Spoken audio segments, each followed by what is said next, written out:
ஹரே கிருஷ்ணா. தெய்வ திரு ஆச பக்தி வேதாந்த சுவாமி ஸ்ரீல பிரபுபாதர் விரிவான பொருள் உரைகளுடன் அழிய ஸ்ரீமத் பாகவதம் காண்டம் 2 பிரபஞ்சத் தோற்றம் அத்தியாயம் 9 பகவானுக்கு ஏற்புடைய விடைகள். பதம் 5.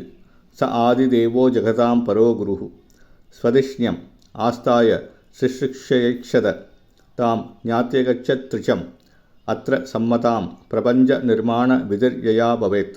மொழிபெயர்ப்பு.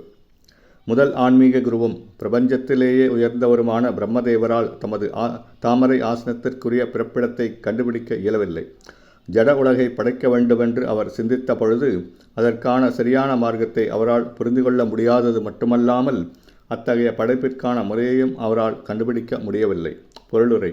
இப்பதம் பகவானின் உருவம் மற்றும் வசிப்பிடம் ஆகியவற்றின் உன்னத தன்மையை விவரிக்கும் ஒரு முகவுரையாகும்.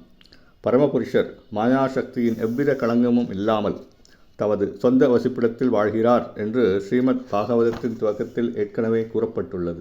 எனவே பகவானின் ராஜ்யம் வெறும் கட்டுக்கதை அல்ல, மாறாக வைகுண்டங்கள் எனப்படும் கிரகங்கள் வித்தியாசமான உன்னத தன்மையுடைய ஓர் உண்மையான பிரதேசமாகும். இந்த அத்தியாயத்திலும் இது விளக்கப்படும்.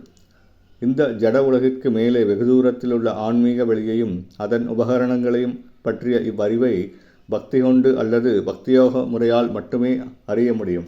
பிரம்மதேவரின் படைப்புச் சக்தியும் கூட பக்தியோகத்தால் பெறப்பட்டதே ஆகும்.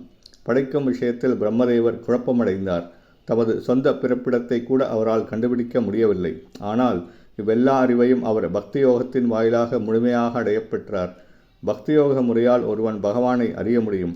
பகவானே பரமன் என்பதை அறிவதன் மூலமாக மற்ற அனைத்தையும் ஒருவன் அறிந்து கொள்ளக்கூடியவன் ஆகிறான். பரமனை அறிந்துள்ள ஒருவன் பகவானை அறிய முடியும். பகவானே பரமன் என்பதை அறிவதன் மூலமாக மற்ற அனைத்தையும் ஒருவன் அறிந்து கொள்ளக்கூடியவன் ஆகிறான். பரமனை அறிந்துள்ள ஒருவன் மற்றனைத்தையும் அறிந்தவனாவான். இதுவே வேதங்களின் கருத்தாகும். பிரபஞ்சத்தின் முதலான ஆன்மீக குருவும் கூட பகவானின் கருணையாலேயே ஞானம் பெற்றார்.